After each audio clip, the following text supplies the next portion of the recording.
Majelis Kehormatan Mahkamah Konstitusi (MK) memutuskan untuk menjatuhkan sanksi memberhentikan Anwar Usman sebagai Ketua MK pada Selasa 7 November 2023. Jika kita perhatikan dalam kasus yang ramai tersebut, perlu diperhatikan beberapa hal. Yuk kita bahas.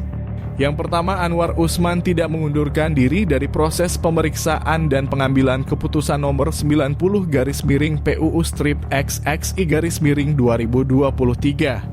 Padahal sikap itu melanggar Sabta Karsa Utama, prinsip ketidakberpihakan, penerapan dan prinsip integritas. Secara fakta, memang Hakim Anwar Usman merupakan paman dari Gibran Rakabuming. Namun tidak ada fakta yang menjelaskan bahwa gugatan batas usia Capres-Cawapres diajukan oleh orang-orang yang memiliki kepentingan. Justru, UU yang mengatur tentang batas usia calon presiden dan wakil presiden dianggap bertentangan dengan Undang-Undang Dasar 1945, yang dimana pada Undang-Undang Dasar 1945 sama sekali tidak menjelaskan atau menyebutkan mengenai angka usia capres dan cawapres. Hal ini perlu dipahami karena pada dasarnya Undang-Undang Dasar 1945 merupakan sumber dari segala undang-undang yang berlaku dan menjadi hierarki tertinggi perundang-undangan. Sehingga peraturan perundang-undangan yang ada tidak boleh berlawanan dengan Undang-Undang Dasar 1945 yang sudah ditetapkan. Dari sini kita ketahui bahwa sudah menjadi tugas dan wewenang MK untuk membatalkan undang-undang ataupun peraturan yang bertentangan dengan UUD 1945.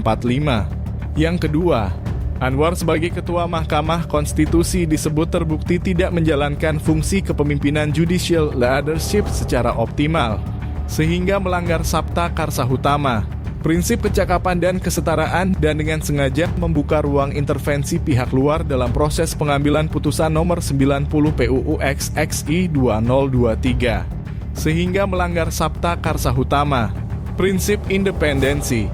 Hal ini dirasa merupakan asumsi-asumsi yang belum memiliki bukti yang kuat karena menuduh Anwar Usman tidak mencoba mempengaruhi hakim lain untuk tidak menangani permohonan akuo.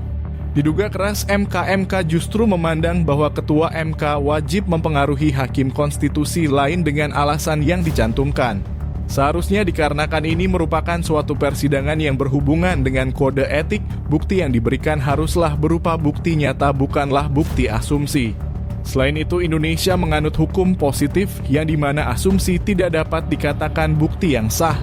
Yang ketiga, lain itu ceramah Anwar Usman mengenai kepemimpinan usia muda di Universitas Islam Sultan Agung Semarang berkaitan erat dengan perkara menyangkut syarat usia Capres-Cawapres, sehingga terbukti melanggar Sabta Karsa Utama prinsip ketakberpihakan.